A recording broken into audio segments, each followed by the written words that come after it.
नमस्कार, NDTV India देख रहे हैं आप। मैं हूं आपके साथ अंजीत। हॉटस्टार पर इन दिनों एक सीरीज आई है जिसका नाम है सलाहकार। यह सीरीज ऑपरेशन काउटा पर बनी है। यह सीरीज बताती है ऑपरेशन काउटा कैसे अंजाम दिया गया। आइए आज हम आपको ऑपरेशन काउटा की पूरी कहानी बताते हैं। कहा तो यह भी जाता है कि हमारे खुफिया एजेंसी का यह फेल ऑपरेशन था, लेकिन इसमें गलती या किसी तरह की चूक खुफिया एजेंसियों से नहीं हुई थी, बल्कि इसके पीछे दिल्ली में बैठे एक प्रधानमंत्री थे। 1962 में भारत का चीन से युद्ध हुआ, फिर 1965 में भारत का पाकिस्तान से युद्ध हुआ। फिर देश में विचार हुआ कि एक एजेंसी ऐसी होनी चाहिए जिससे पता चल सके कि हमारे दुश्मन कैसी तैयारी कर रहे हैं। जैसे इजराइल की मोसाद है, अमेरिका की CIA है, रूस की KGB है, उसी तर्ज पर एक एजेंसी भारत में भी होनी चाहिए। जब इसकी तैयारी हो रही थी तब देश की प्रधानमंत्री इंदिरा गांधी थी। उन्होंने इसके लिए हामी भी भर दी, क्योंकि एक बड़ा बजट खर्च होता है और इसका हिसाब भी आमतौर पर नहीं होता है। तब खुफिया एजेंसी के तौर पर IB ही काम कर रही थी। सहमति बन गई कि एक ऐसी एजेंसी होगी जो भारत से बाहर और दुश्मन की क्या तैयारी है इसकी जानकारी भारत को मिलती रहे। फिर 21 सितंबर 1968 में रॉ का गठन हुआ, जिसका पूरा नाम है रिसर्च एंड एनालिसिस विंग, और इसके प्रमुख बनाए गए RN काओ। RN काओ के बारे में कहा जाता था कि कुदरती उनके अंदर कुछ कला थी कि वो किसी भी तरीके से जानकारी कहीं से भी हासिल कर लेते थे। एक बार की बात है, फ्रांस के खुफिया प्रमुख से 5 सर्वश्रेष्ठ जासूसों के नाम पूछे गए जो जासूसी में माहिर हैं। तब उन्होंने काओ साहब का नाम लिया था। कहते हैं कि काओ साहब की जिंदा रहते कभी किसी अखबार या पत्रिका में उनकी फोटो तक नहीं छपी। बहुत ही डाउन टू अर्थ आदमी और कहीं से भी जानकारी जुटा सकते थे। वो खुफिया के बड़े एक्सपर्ट थे और इंदिरा गांधी के भरोसेमंद भी थे। 1968 के बाद से रॉ ने काम शुरू किया। फिर तमाम एजेंट ने काम करना अपना शुरू किया। इसी बीच 1974 में भारत ने पोखरण में बड़े ही शानदार और गोपनीय तरीके से परमाणु परीक्षण कर दिया। खलबली मच गई पूरी दुनिया में, खासतौर पर पाकिस्तान के अंदर। यह सब चल ही रहा था कि एक खबर मिली कि पाकिस्तान भी परमाणु बम बनाने के बेहद करीब है और परीक्षण कर सकता है कभी भी। चूंकि रॉ बन गई थी उस वक्त 1968 में, तो 74 आते आते हमारे बहुत सारे एजेंट्स एक्टिव हो गए थे पाकिस्तान में भी। फिर यह हुआ कि पता किया जाए कि पाकिस्तान क्या कर रहा है, तो एक ऑपरेशन शुरू किया रॉ ने, जिसका नाम था ऑपरेशन कहूटा। पता चला कि भारी सुरक्षा के बीच बेहद ही गोपनीय तरीके से पाकिस्तान कहूटा में परमाणु बम बना रहा है, लेकिन बाहर लिखा है खान लेबोरेटरीज और रिसर्च सेंटर। पाकिस्तान बताता था कि हम यहां दवाओं का टेस्ट कर रहे हैं, तो दवाओं की टेस्ट की आड़ में वो बम बना रहा था और उसकी मदद कर रहे थे चीन और फ्रांस। ये जानकारी अभी आ ही रही थी। इसी बीच पाकिस्तान में जो परमाणु के जनक कहे जाते हैं डॉक्टर AQ खान, उनका दौरा होता है नॉर्थ कोरिया का। तब तक मोसाद, जो इजराइल की खुफिया एजेंसी है, वो हमारी मदद कर रही थी और डॉक्टर खान के दौरे से लगभग ये मान लिया गया कि पाकिस्तान परमाणु बम बना रहा है। लेकिन इसी बीच हुआ ये कि फ्रांस ने पाकिस्तान की मदद बंद कर दी, तो पाकिस्तान का जो परमाणु कार्यक्रम था थोड़ा सा स्लो हो गया। लेकिन चीन तब भी लगातार मदद कर रहा था और पाकिस्तान इस पर काम कर रहा था। रॉ और मोसाद दोनों काम कर रहे थे, जानकारी जुटा रहे थे। अब होता यह कि कई बार एजेंट अंदर घुस जाते हैं उनके लोगों में, जैसे रविंद्र कौशिक की कहानी आप लोग जानते होंगे, आप लोगों ने सुना होगा।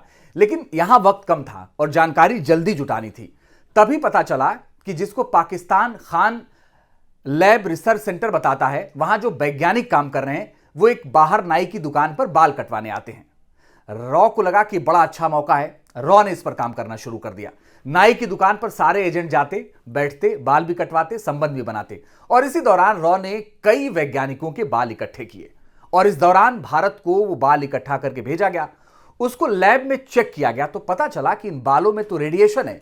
फिर यह कंफर्म हो गया कि पाकिस्तान परमाणु बम बना रहा है। रॉ ने इस पर काम और तेज शुरू कर दिया। लेकिन यह होते होते 1977 आ गया। देश में इमरजेंसी और फिर इंदिरा गांधी की सरकार बदल गई और पहली बार देश में गैर कांग्रेसी सरकार बनी और देश के प्रधानमंत्री बने मोरारजी देसाई। अब मोरारजी देसाई गांधी के विचारों वाले थे, बेहद ज्यादा पारदर्शी, किसी से लड़ना नहीं, जासूसी में बहुत ज्यादा भरोसा नहीं। यही वजह थी कि मोरारजी देसाई ने रॉ के बजट में लगभग 40% की कटौती कर दी। इन तमाम बातों से नाराज होकर RN काओ ने इस्तीफा दे दिया, जो कि रॉ के प्रमुख थे उस वक्त। लेकिन रॉ अपने मिशन को अंजाम देने में लगी रही। मिशन पाकिस्तान का परमाणु कार्यक्रम रोकना था। इजराइल की खुफिया एजेंसी मोसाद हमारी मदद कर रही थी। तब मोसाद ने एक ऑफर किया। मोसाद ने कहा कि हम एक काम करते हैं, सीधे कहूटा में प्लेन से अटैक कर देते हैं और परमाणु कार्यक्रम जो चल रहा है पाकिस्तान का उसको उड़ा देते हैं। लेकिन उसके लिए एयरबेस की जरूरत पड़ेगी, क्योंकि इजराइल से सीधे पाकिस्तान नहीं आ सकते। रास्ते में कई सारे देश पड़ेंगे और रिफ्यूलिंग की जरूरत पड़ेगी। और गुजरात कहुटा से करीब था, तो मोसाद ने कहा कि आप परमिशन दे दीजिए, हम प्लेन से उड़ेंगे, गुजरात में रिफ्यूलिंग करेंगे और पाकिस्तान का परमाणु संयंत्र उड़ा देंगे। लेकिन इजराइल ने जो कहा वो बात ठीक थी, क्योंकि इजराइल इराक में इस तरह का ऑपरेशन कर चुका था। यह खबर मोरारजी देसाई तक पहुंचाई गई, लेकिन तब उन्होंने कहा कि हम कैसे ये कर सकते हैं, अपने बेस से पाकिस्तान पर हमला कर दें, इससे पहले पाकिस्तान से युद्ध हो चुका है, तो यह कदम नहीं उठाया गया।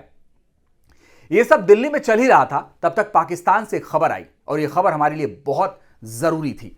हमारे एजेंट के संपर्क में एक वैज्ञानिक वहां का आया और उसने पूरा ब्लूप्रिंट देने के लिए हामी भर दी और बदले में उसको चाहिए थे 10,000 अमेरिकी डॉलर। अब इसके लिए रॉ प्रमुख पहुंचते हैं उस दौर के प्रधानमंत्री मोरारजी देसाई के पास और बताते हैं कि पाकिस्तान कहुटा में परमाणु परीक्षण करने जा रहा है, उसको रोकना है, और बालों के सैंपल का भी वो हवाला देते हैं और बताते हैं कि 10,000 अमेरिकी डॉलर देना है, इस पैसे को आप अप्रूव कर दीजिए। रकम बड़ी नहीं थी, लेकिन बात यहां पर पॉलिसी की आ गई। मोरारजी ने कहा कि यह पाकिस्तान का इंटरनल मामला है और हमें ऐसा नहीं करना चाहिए, इसको आप छोड़ दीजिए। इसको लेकर बहुत सारी किताबें लिखी गई हैं, बहुत सारी बातें कही गई हैं और कहा गया कि फैसला गलत था, मोरारजी देसाई को ऐसा नहीं करना चाहिए था, क्योंकि पूरा ब्लूप्रिंट हमारे हाथ में होता। इसका खुलासा रॉ के पूर्व अधिकारी बी रमन ने अपनी आत्मकथा the cowboys of raw down memory lane में किया है। लेकिन जो एक गलती होती है, शायद दुनिया के इतिहास में किसी भी प्राइम मिनिस्टर ने ऐसी गलती नहीं की। इसी दौरान पाकिस्तान में तख्ता पलट हो चुका था। जुल्फिकार अली भुट्टो को हटाकर जियाउल हक, जो पाकिस्तान के एक तानाशाह कहे जाते हैं, वो सत्ता पर काबिज हो चुके थे और इसी दौरान जियाउल हक वहां के शासन में आ चुके थे। जब जियाउल हक शासन में आए, उसके बाद उन्होंने सीधे तौर पर अलग अलग देशों के नेताओं से बात करनी शुरू कर दी। दुनिया के तमाम देशों से वो बात करते और बात इसलिए करते क्योंकि वो चाहते थे कि उनको एक तरीके से मान्यता मिल जाए कि वो नेता हैं।